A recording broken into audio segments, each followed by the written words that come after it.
sizlere güzel hikayeler oluşturmak için il il geziyorum. Bugün yaşadığım ildeyim, Kars'tayım. Çok özel bir hikaye çekeceğim size. Olumsuzluklarıyla, olumlu yanlarıyla, mücadelesiyle güzel bir hikaye olacak. Nuran ablanın hikayesi, bir başarı öyküsü. Genelde hikayelere bakarız, başarılı olmuş, işte ben nasıl yaparım, oraya nasıl gelirim, böyle o yapıyorsa ben de yaparım gibi düşünülür ya. Nelerden vazgeçilmiş, nelerle mücadele edilmiş, bunlara böyle detaylı dokunan, ayrıca da yüreklerinize dokunacak bir video yapmayı düşünüyorum. Keyifli seyirler dilerim. O bürokratın çocuğu olursam daha farklı şeyler görürüz. Aklıma geldi ki benim bir yemek kitabı çıkarmam lazım.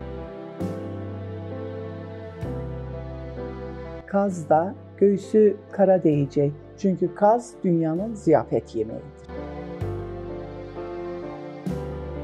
Üstün tuttuğum için manevi diyorum ona. Özgürlüğüm evim kadardı. Psikolojik şiddeti yaşadım. Fiziki şiddeti yaşadım. Tek makine bize yeterli gelmedi. Pazarlama ve iletişime çok güveniyorum. Kars kazı yemeyen kalmaz. Ve bir felsefem var, kendi çöplüğünün horozu olmak. Cesaret bulaşıcıdır. Merhaba Nuran abla, sizi tanıyabilir miyiz? Merhaba, ben Nuran Oğuz Özyılmaz. 1957 Kars merkez doğumluyum. 1974 Kars Ticaret Sesi mezunuyum. İlkokulu, ortaokulu ve liseyi Kars'ta tamamladım. Akşam bayağı videolarını izledim. Müsaade edersen Mutlaka. ben de kendi sorularımı sormak istiyorum. Her gördüğünüz iyi ya da kötü şeyden ilham alıyorsunuz. Kars'ta değil de dünyayı gezen bir bürokratın çocuğu olsaydınız değişiklikler olur muydu sizce? Eğer bu akıldaysam olurdu. Daha farklı şeyler görürdüm. Yok, çok vizyonum yoksa orada kalırdım. Çünkü görmüştüm. Ama yine ben Nuran olarak o bürokratın çocuğu olursam daha farklı şeyler görürüm. Kendi yemek kitabınızı yazmayı hiç düşündünüz mü? Evet, bunu dün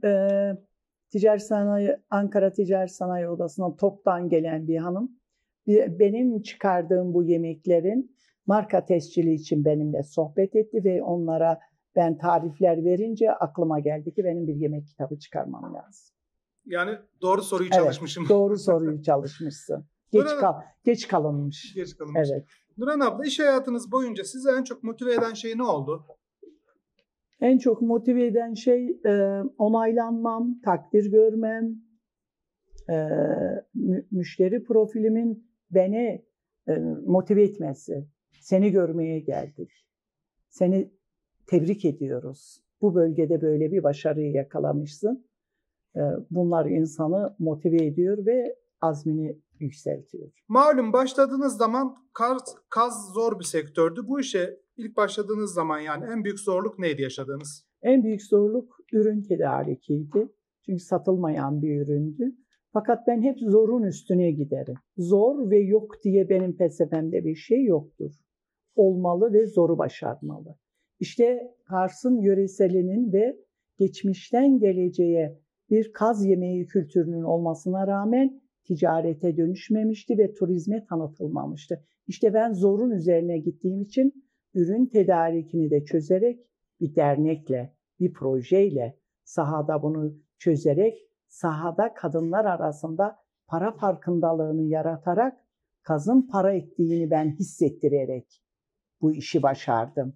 Çünkü onlar anlayabildiler ki biz bu ürünü beslersek satacağımız bir kapı var.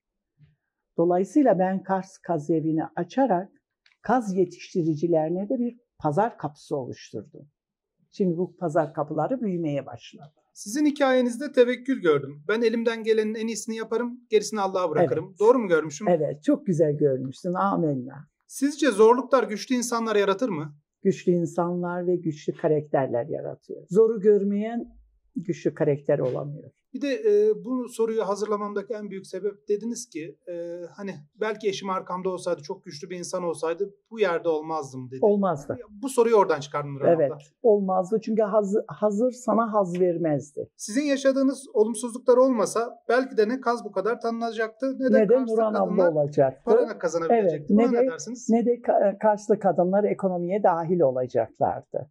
Bu çok önemli. Biraz önce de söylediğim gibi Ben bir yemekle Kars'ı dünya kamuoyuna taşıdım. 70'li yıllarda 50 bin liraya satılık şehir diye gazete başlıkları olan bir şehir şu anda turizmin gözdesi oldu. Size ilham veren başka bir kadın girişimci var mı? Hiç önümde öyle bir şey almadım, ilham almadım. Ama eksiklerle, artılarla mukayese ederek ben kendi yoluma devam ettim. Kars kazı nasıl bu kadar özel bir lezzet haline geldi? Kars kazı ikliminden ve doğasından. Soğuğu görmesi lazım. Balıklar gibi kaz da göğsü kara değecek, buzlanmış su içecek ki et lezzetini ve haddini alsın. Hayvan o süreçte çok üşüdüğünden bir yağ salgısı üretir. Kendiliğinden yağlanır. Bu sefer et lezzetlenir. Kars kazının doğal ortamda dolaşarak beslenmesi, arpayla beslenmesi bunun lezzet ve kalitesini artırıyor. Kars kazının dünya mutfakları arasında yer alması gerektiğini düşünüyor musunuz? Düşünüyorum. Çünkü Türkiye'de bir ilk yaptım. 2007'de kurduğum Kars Kaz Evi'yle Türkiye'de ilk kaz yemeğini satan kadın girişimci oldum ve işletmem Türkiye'de bir ilk oldu. Kars değil, Türkiye'de. Çünkü tavuk rafa girmişti, hindi girmişti. Henüz kaz rafa girmedi. Çünkü standart bir ürün değil şu anda. Fakat hiç kimse kaz etini ticari olarak herhangi bir restoranda gidip yememiş. Şu anda o en lüks, en özel otellerden mutfağında özel misafirlere, çünkü kaz dünyanın ziyafet yemeğidir. Özel bir yemektir. Ucuz bir yemek değildir. Tavukla kıyaslanmaz, hindiyle kıyaslanmaz. Şu anda kaz çok özel bir yemek ve özelliğini de koruyor. Kars bölgesindeki yetiştirilen kazlar özel besiden ve yayla ve merada dolaşarak beslendiğinden dolayı organik, en iyi organik et. Yabancı turistlerin Kars kazına ilgisi nasıl Nurhan abla? İlgi çok iyi. Çünkü merak uyandırıyor. Tatmadığı bir yemek, duymadığı bir yemek. Zaten amacım oydu. Öyle bir menü yapayım, insanların dikkatini çeksin. Turizm farklılık ister. Her şeyi her yerde yediğinin bir ehemmiyeti yoktur. Yöresel onun için aranır. Kars'ın ilk yöresel restoranı olarak menümle bu şehre bir fikir verdim ve bir fark yarattım. Bir ekol yarattım. Nurhan abla iş dışında nasıl vakit geçiriyorsunuz? Hep işim değil. Arada bir eş dost ziyaretim oluyor ve il dışına davetlerim olur, programlarım olur. Konuşmacı giderim, bir projeye giderim.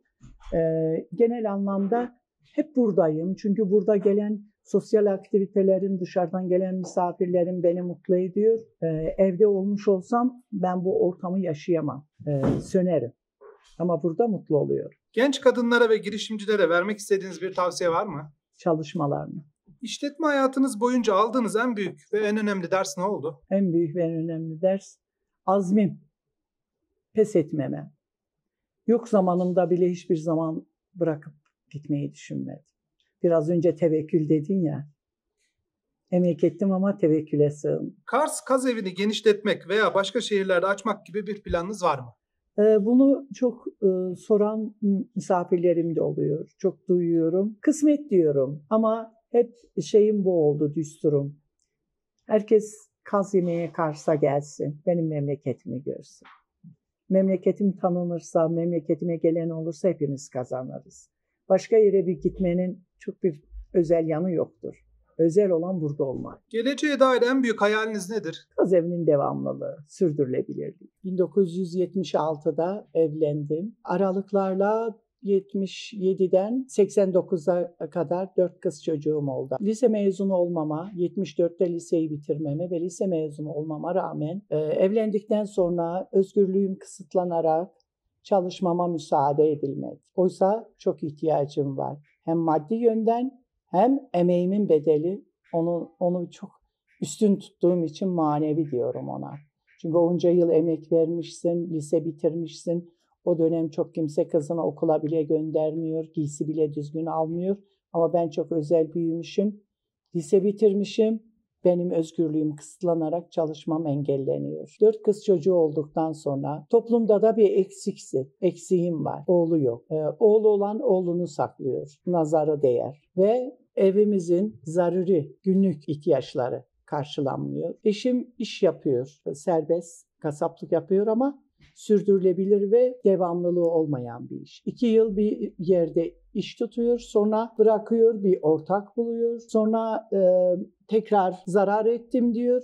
Bir şey istediğimizde hep zararın arkadaşı oldu. Zarar ediyorum. Hiç kar arkadaşı olamadım. Çok üzülüyorum. 4 kız çocuğu yarın nasıl olacak? Çocukların eğitimi var, çocukların daha güçlü büyümesi var. Bir insanın ekonomisi olursa güç ve özgürlük hissediyor. Bu çocuklar nasıl olur? Öyle bir kaygıyla birkaç bileziğim var. 90'da ben birkaç bileziğimi bozdurarak evde tuhafiye malzemeleri satarak başladım. Bu cümlemi her sefer konuşmamda bastırarak söylüyorum ki özgürlüğüm evim kadardı. Evde iş yapıyorum. Çünkü dışarıya, komşuya, oraya gitmek benim için çok büyük bir huzursuzluk, kavga, dayak, şiddet, hani buna neden oluyor. Ben bir kadın olarak psikolojik şiddeti yaşadım, fiziki şiddeti yaşadım, artı ekonomik şiddeti yaşadım. Ekonomik şiddet daha zordur. Öbürünü unutuyorsun ama ekonomik şiddet unutulmuyor. Çünkü senin zaruri olan günlük ihtiyaçlarının karşılanmaması senin için en büyük şiddettir. Başladım fakat ben ilerisini gördüm. Bunun adı vizyondur. Örgü makineleri olan 3 kadınım var. Ben örgü siparişleri alıyorum müşterimden. Onlara örgü tayin ediyorum. Hepsinin makinesinin modeline göre örgüler, siparişleri alıyorum.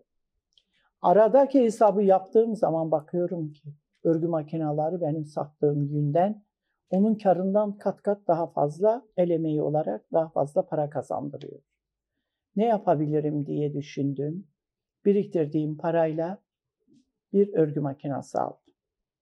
Örgü makinesine dönüp baktığımda kendi kendime diyorum ki ben bunu hiç tanımıyorum, yani makinayı görmemişim. Ama hiç tekrar geriye bakmadım. Böyle aklımda ileriye yönelik düşündüm. Ben onu öğreneceğim dedim.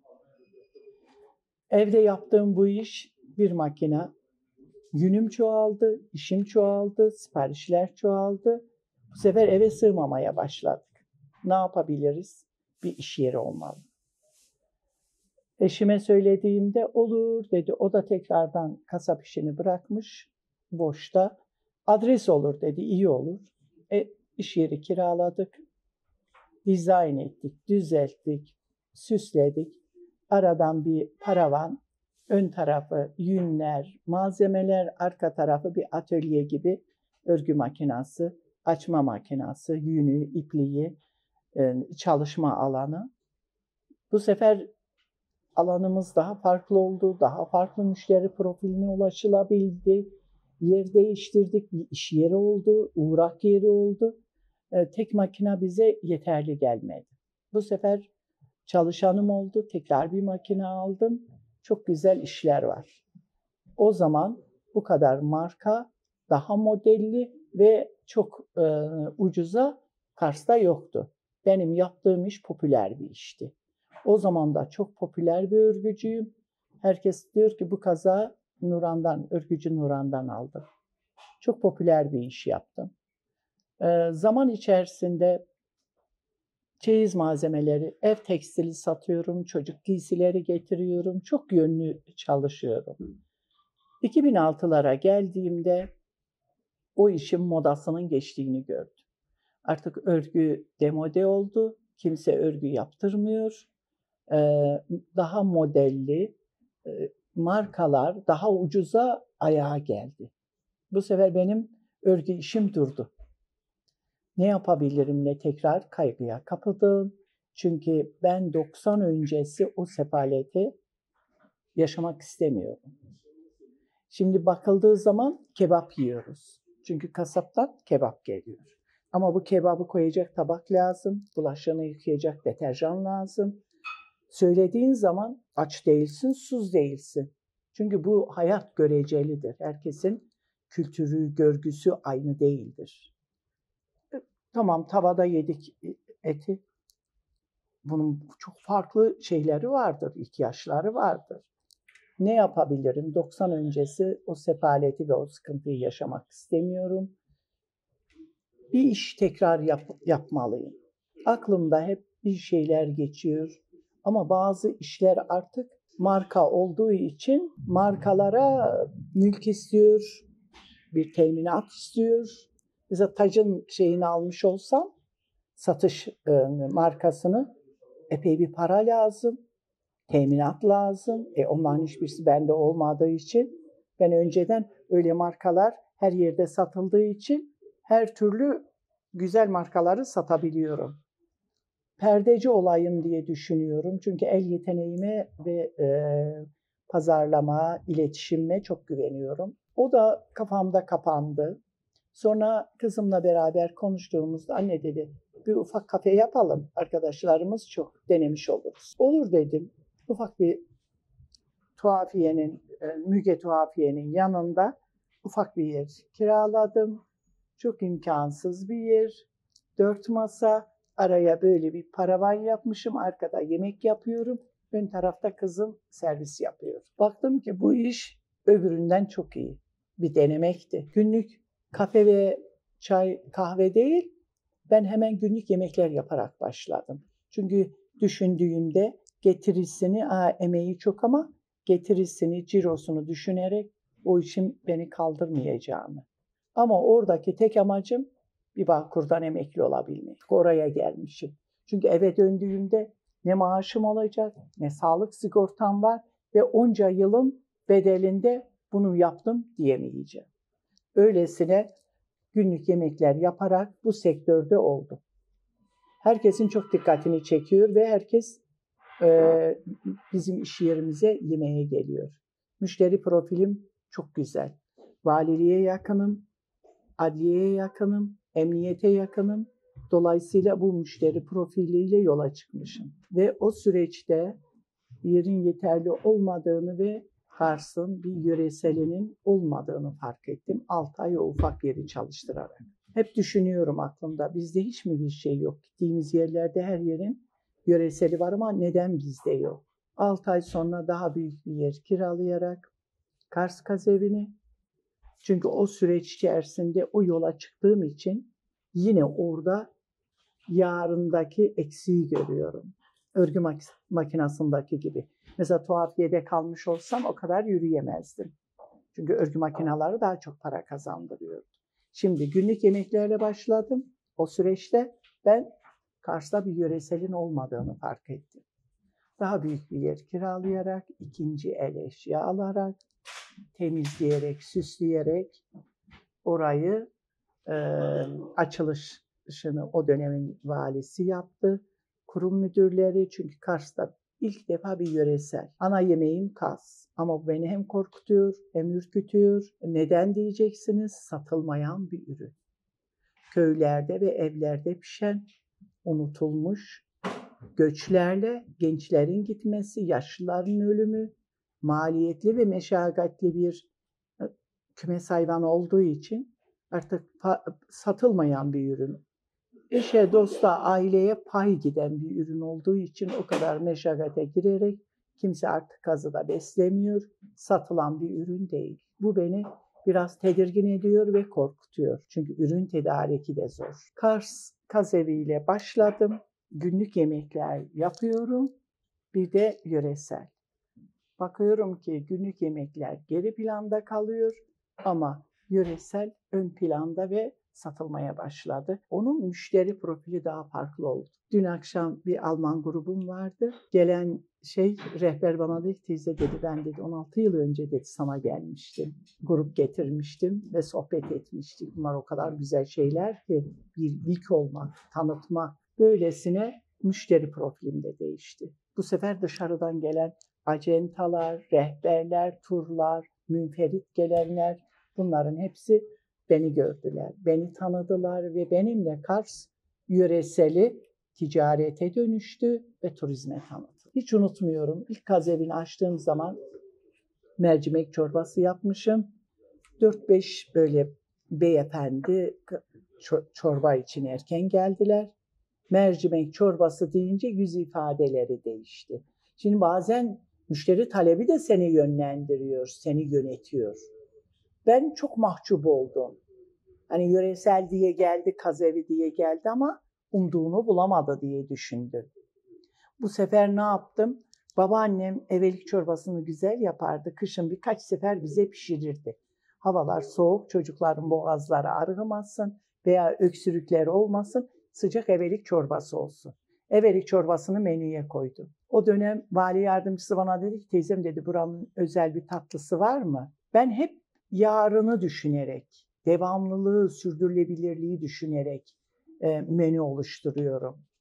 Düşündüm ki farklı bir tatlıyı internetten de yapıp götürüp gösterebilirim. Fakat bunun devamlılığı, sürdürülebilirliği ve yerel halkı çalıştırdığım zaman yerelin de bunu benimseyerek yapabildiği bir tatlı olmalı.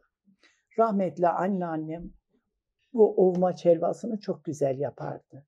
Ben ondan öğrenmiştim.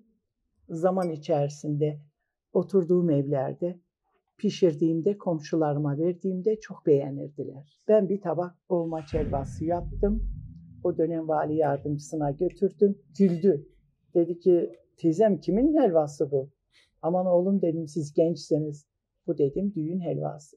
Ve geldim menüye, Kars omaç helvası diye menüye yazdım. Menüyü böyle oturttum. Babaannenin çorbası, anneannenin helvası, evde pişirdiğimiz erişte pilavımız, evde pişirdiğimiz kaz etimiz. Biz yetiştirici değildik. Kazı biz de dışarıdan satın alıyorduk. Çünkü kaz yetiştirmeyi bilmiyoruz. Biz hep şehir yerleşimi ve şehirde yaşamışız. Ama el lezzetine ve pazarlama ve iletişime çok güveniyorum. Öylesine Kars Kaz Evi'ne başlayarak Kars'ın ilk yöresel restoranı oldum. Ve bu sektörde ilk kadın girişimci oldum. Bölge olarak. Öylesine bir hikaye. Aman nasıl tutunabilirim? Mesela orada örgü makinelerine tutundum. Burada da yöresele tutundum. Olmalı. Nasıl ayakta kalabilirim? Nasıl devamlılığı olabilir? Tekrar yokluğa dönmemem lazım. Öylesine bu süreçte satılmayan bir ürün söyledim ya. Şimdi bu sefer ürün tedarikine sıra geldi. Ne yapabilirim? Nasıl bunu tanıtabilirim? Nasıl kadınlar arasında kaz etinin para ettiğini fark ettirebilirim? Dernek kurdum, kaz yetiştiriciliği ve derneğime üye kadınlar yaptım. Bu üye kadınlardan gidip kaz satın alıyorum. Difrizlerini açıyorum, dolaplarının buzluğunu açıyorum, kazları alıyorum, parayı veriyorum. Kadınlar parayı fark ettiriyor. Bu sefer kendi aralarında bir yarış oldu. Seneye ben daha çok kaz besleyeceğim. Ve sonra Birleşmiş Milletler'e sunduğum sürdürülebilir Kars kazı projem oldu. Bir projem oldu ama sahada yürüyen, sahada başarılı olan bir proje oldu. Kadınlara eğitimler verdirdim hocalardan. Paketlemesi, poşetlemesi, sloganı, mesela oradaki sloganım Kars kazı yemeyen kalmaz. 17 yıldır bu sloganla dünya kamuoyuna bir tabak yemekle bu şehri taşıdım. Kars kazı yemeyen kalmaz. Öylesine başarılı bir proje yürüttüm. Turizm Bakanlığı ve Birleşmiş Milletler'den plaket aldım. Kadının biri çok yıl sonra bana dedi ki, abla ben senin Meliköylüydüm. Ben senin öğrencindim. Kendi kendime dedim ki zaten benim iş yerim kadınlar için bir okul. Çünkü bu sektörde ilk kadın çalıştıran girişimciyim. Onların aile konumları, duruşları, kadınların davranışları, bir öğretmen gibi ben bunların hepsine bir hakim vaziyette her şeye müdahale oluyorum, yol gösteriyorum. Çünkü özel sektörde çalışmamışlar. Sanki yardıma gelmiş gibi. Allah işim bitti gidebilir miyim? Burası da bir kurum. Ben sizi yardıma çağırmıyorum. Siz burada çalışıyorsunuz. Saatiniz geldiğinde gideceksiniz. Öylesine alıştırdım. Şimdi sahada bu sektörde çok çalışan kadın var. Bu nedir? Kadının emeğinin ekonomiye dönüşmesi demektir. Artık kaz yetiştiriler çok çoğaldı. O zaman muhatapları bendim. Ben onları tanıyordum, onlar beni tanıyordu, üyelerim. Ben onlardan kaz aldıkça onlar daha çok kaz beslemeye başlıyorlardı. Çok cesur, çok becerikli, çok hünerli kadınlarımız var. Fakat hünerlerini becerilerini paraya dönüştüremiyorlar, pazarlayamıyorlar. Onun için her kadın kendi yeteneğini keşfederek ekonomide yer almalı. Çünkü bu aileyi güçlendirir, aile ekonomisini güçlendirir. Her zaman güçlü aileler güçlü toplumları oluşturur. Eğitimde olsun, çocuk büyütmekte olsun, yaşam kalitesinde olsun. Ben çoğu toplantılara katıldığımda hep ekonomi benim için gündem. Bir yerin ekonomisi iyiyse refahı yüksektir. Ekonomi kötüyse sefalettir. Onun için ekonomiyi yakalamak için de çalışmak, model olmak, yol açmak, örnek olmak. Mesela bir kaz eviyle çarpanlarım çok oldu. Çok insanın ekmeğine dokundum. Oysa ben kendi yokluğumla yola çıkmıştım. Kaz yetiştiriciler, kaz temizleyenler, tüy aracı oldum. Bir kaz sektörü tarafından Macaristan'a 2011'de davet edildim. Gittiğimde tüy numuneleri götürdüm. Macarlar bizden tüy almaya başladılar. Ve oradaki kazcılığı görünce bizdeki kazcılığın dünyanın neresinde olursa en kalite olduğunu güvenerek söyledik. Görmek ayrı şeydir. Görmeden önce çok eziliyordum. Her gelen diyor ki Avrupa'da kaz yedik, Avrupa'da ciğer yedik. Ben de acaba orası nasıl diye biraz oluyordum, eziliyordum. Fakat gidip Avrupa'yı gördükten sonra, orada yedikten sonra, oradaki kazcılığın bütün detaylarını gezdikten sonra sizdeki, bizdeki tavukçuluk gibi entegre olmuş diyorum. Görmesem bu mukayeseyi yapamam. Oysa bizdeki şu anda yayla ve meradaki en aranan organik haliyle biraz önce bir paylaşım Çıldır'dan paylaşmışlar. Kazlar arpa tarlalarına indi. Şimdi tarlanın yerini, arpa tarlalarının yerini oklayacak kazlar. Şu anda en doğal haliyle bizde var. 2011'de yaptığım bu projeyle ben hem sahada kazcılığı hem kadınlara para farkındalığını yarattım ve yetiştiriciler çoğaldı. Yetiştirici çoğalınca et kalite olmaya başladı. Bu sefer ürün çoğaldı, satın alma kolaylaştı, etin kalitesi yükseldi. Çünkü herkes difriz almaya başladı, depo yapmaya başladı, ürünü daha iyi saklayabilmek için. 2015'te Türkiye Kadın Girişimci Yarışması'nda 38.000 başvuruda bölgesinde fark yaratan Türkiye birincisi oldu. 2009'da beni Birleşmiş Milletler bir projeyle İspanya'ya davet etti 2009 yılında. Amaç oradaki turizmi görmek. 15 günlük bir proje gezisi. Orada gördüklerim tarihi binaların turizme kullanılması. Orada gördüklerim flamenkoları izledim. Kafkas folklorunun Kars'a gelen turizme kullanılması, turizme tanıtılması. Bunu kendime hedef aldım. Ben Kars'a döndüğümde ama bunları hedef koyduğumda cebimde param yoktu. Emeğim, sermayemdi. Ne zaman bu işe kapıyı açıp içeriye girsem o gündür benim emeğim. Kafkas folklor ekibini turizme tanıtarak onları güncelleyerek flamenkolar gibi tanıtalım diyorum. Öylesine bir fikirle geldim. 2014'te ben bura atıl bir bölgeydi. Kimsenin gelmediği, uğramadığı, izbe bir yer. Ben buraya geldiğimde burayı restore ettirdim. Çoğu kimse burayı ne yapacaksın diye merak ettiler. Elbet bir şey yaparım dedim.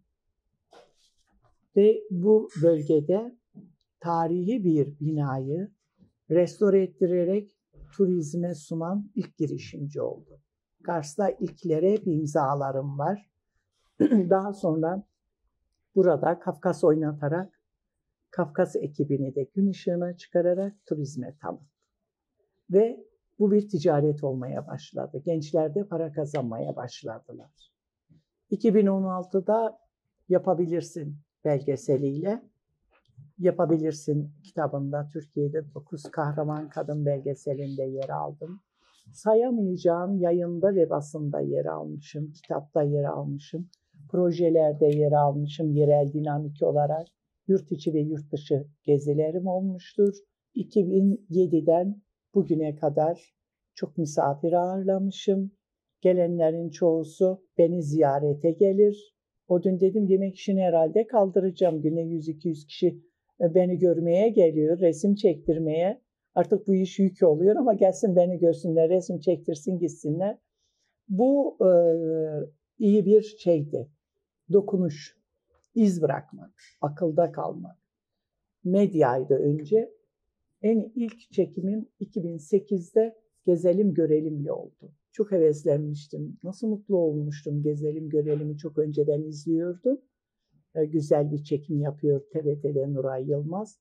Herkes beni arıyor. Seni televizyonda izledik, seni televizyonda izledik. 2009'dan 2016'ya kadar kendi imkanlarımla, yalnız valilik standı altında. Ama diğer giderler hep kendi imkanlarım. O süreç içerisinde o standta Kars'ı tanıttım. Gazeti sundum. Kars standı medyanın odağı oluyordu. Gazeti sunduğunda herkes arıyordu. Seni televizyonda izledik, Kars televizyonda izledik. Neden diyeceksiniz? Bu şehir unutulmuş bir şehirdi. Çok göç vermiştik. Eğitimli olan beyin göçü verdik. Eğitimli olan gitti. Yoksul olan iş arayış peşinde gitti. Zengin olana burası dar geldi.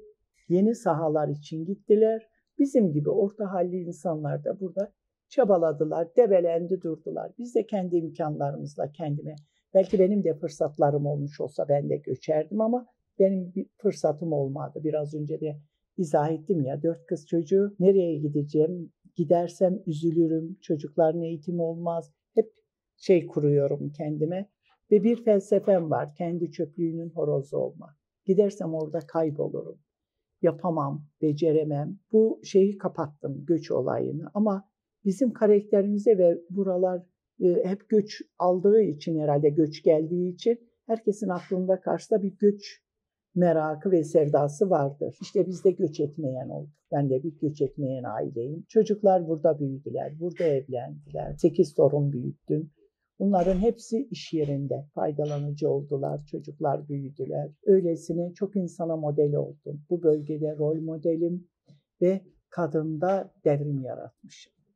Özel sektörde bizde kadın asla, fakat kamuda gözümüzü açtık. Kamuda kimin vazifesi varsa herkes işine gider. Fakat özel sektör sıkıntı, neden diyeceksiniz? Bizde özel sektör olmamıştı. Fakat ben kaz evini kurarak ilk kadın, özel sektörde kadın çalıştıran kadın girişimci oldum. Kazını besleyen bana rahatlıkla getirebildi çünkü muhatabı kadın. Kadın olduğum için. 50 tane danası olsun, ahırdan birini götürüp satma cesareti olamaz. Çünkü o erkek işi. Ama kadının 10 tane kazı kapısında varsa onu fevkalade temizleyip torbasına koyup bana getirebiliyor. Bunu evinin de, mesela sonbaharın evime mutfak dolabı yaptırmışım, abla borcum var, kazları sana vereceğim. Tamam. Çocukların dershanesi var, bu zaten benim için bir ilke.